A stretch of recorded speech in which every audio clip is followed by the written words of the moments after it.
You guys will find that you have passions, and having a passion is a gift.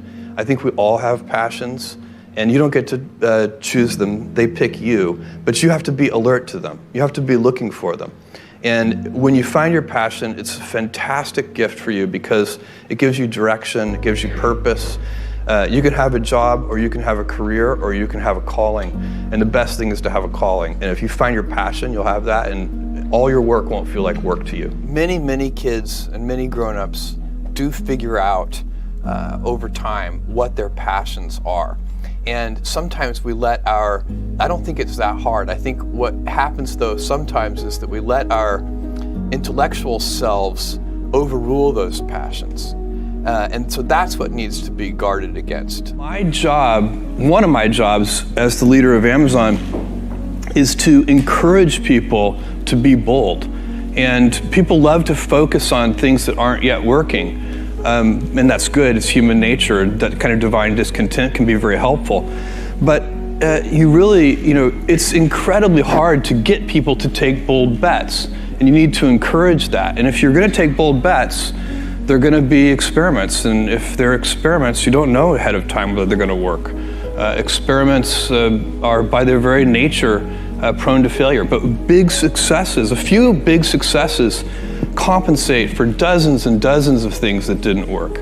So, bold bets, AWS, Kindle, Amazon Prime, our third-party seller business, all of those things are examples of bold bets that did work, and they pay for a lot of experiments.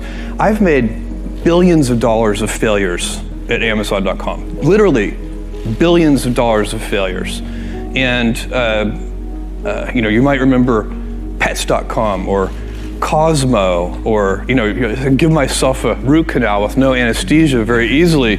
None of those things are fun, but they don't matter. What really matters is companies that don't continue to experiment, companies that don't embrace failure, they eventually get in a desperate position where the only thing they can do is make a kind of Hail Mary bet at the very end of their corporate existence. Whereas companies that are, making bets all along, even, big bets, but not bet the company bets. I don't believe in bet the company bets. That's when you're desperate. That's the last thing you can do.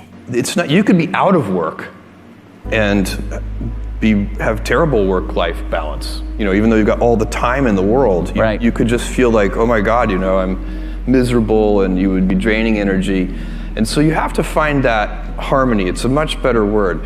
And I think for most people, it's about meaning. People want to know that they're doing something interesting and useful. And for us, because of the challenges that we have chosen for ourselves, we get to work in the future, and it's super fun to work in the future for the right kind of person. You need to be nimble and robust. So you need to be able to take a punch, and you also need to be quick and innovative and doing new things at a high speed. That's the best defense against the future.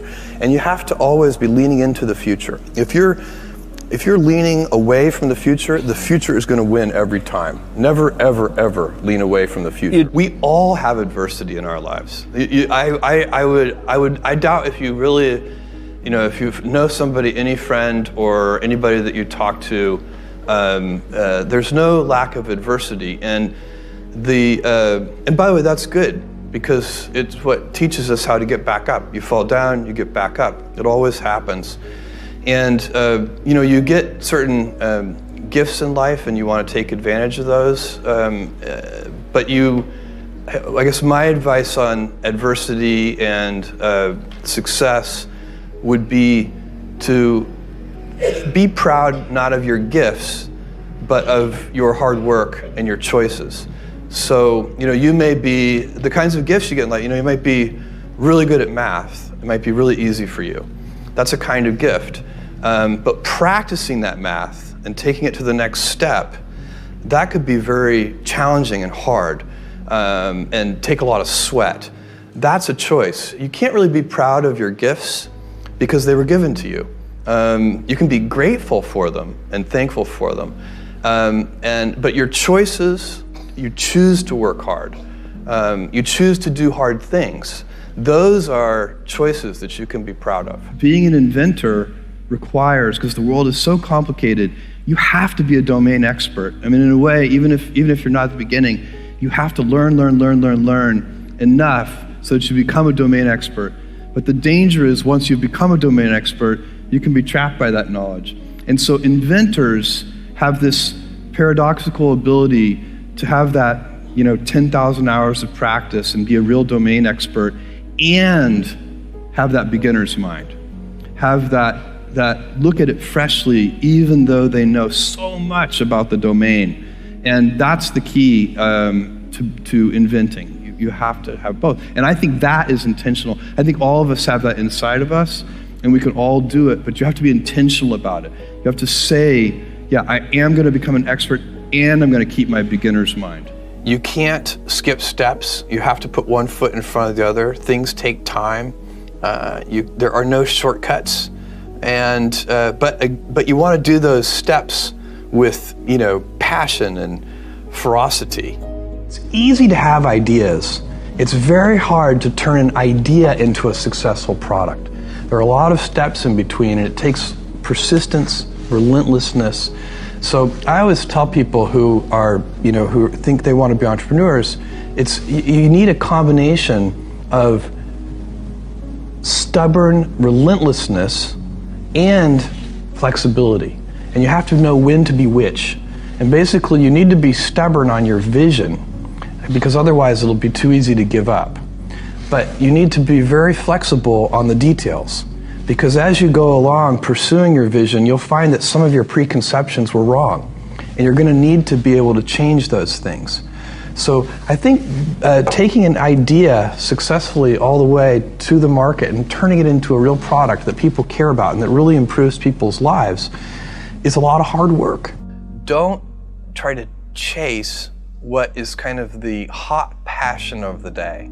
I think we actually saw this, I think you see it all over the place in many different contexts, but I think we saw it in the internet world quite a bit, where at the sort of peak of the sort of internet mania in say 1999, you found people who were very passionate about something. They kind of left that job and decided, I'm going to go do something in the internet, because it's it was almost like the the 1849 gold rush in a way. I mean, you find that people, if you go back and study the history of the 1849 gold rush, you find that at that time everybody who was within shouting distance of California was, they might have been a doctor, but they quit being a doctor and they started panning for gold. And that almost never works. And even if it does work, according to some metric, financial success or whatever it might be, I suspect it leaves you ultimately unsatisfied. So you really need to be very clear with yourself.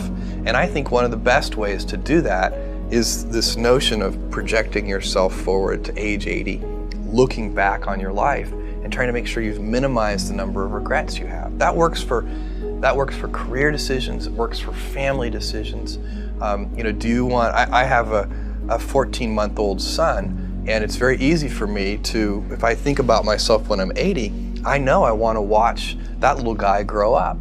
And so I don't want to be 80 and think, shoot, I missed that whole thing, and I don't have the kind of relationship with my son that I wished I had, and so on and so on. So if you think about that, so I guess another thing that I would recommend to people is that they always take a long-term point of view. And I think this is something about which there's a lot of controversy. There's a lot of people, and I'm just not one of them, believe that you should live for the now. I think what you do is you think about the great expanse of time ahead of you and try to make sure that you're planning for that in a way that's going to leave you ultimately satisfied. So this is the way it works for me. And I mean, everybody needs to find that for themselves. So I think there are a lot of paths to satisfaction, and you need to find one that works for you.